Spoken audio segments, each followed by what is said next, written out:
வணக்கம். காக்கும் நட்பை காக்க என்னதான் சொல்கிறது நம்ம திருக்குறள் தெரிஞ்சுக்கலாமா? Friendship management. அதுல நட்பை பற்றிய புரிதல்.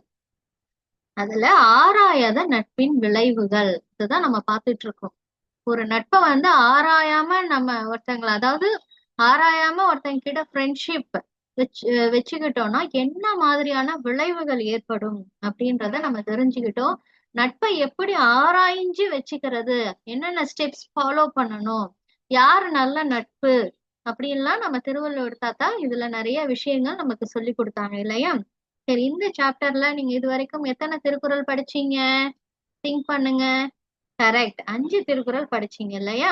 இன்னைக்கு என்ன பண்ண போறீங்க அப்படின்னா, இந்த 5 திருக்குறளையும் உங்களுக்கு என்ன புரிஞ்சுதோ உங்களோட ஓன் சென்டென்ஸ்ல சொல்லணும். சரிங்களா? நீங்க என்ன புரிஞ்சுக்கிட்டீங்கன்றத உங்க சொந்த நடையில சொல்லி அனுப்பணும். அந்த 5 திருக்குறள் பிளஸ் விளக்கம், அது விளக்கத்தை உங்களோட சொந்த நடையில ஓன் சென்டென்ஸ்ல நீங்க புரிஞ்சுகிட்டத சொல்லி அனுப்பணும். சரிங்களா? இதெல்லாமே பார்க்காம தான் சொல்லணும். ஏதாவது பார்த்து சொன்னீங்கன்னா, அது எந்த திருக்குறள் எந்த விளக்கம் பார்த்து சொன்னீங்கன்றத நீங்க அதையும் சேர்த்து ரெக்கார்ட்ல சொல்லி அனுப்பிச்சிடணும். சரிங்களா? இதுதான் இன்னைக்கான அசைன்மெண்ட். தேங்க்யூ.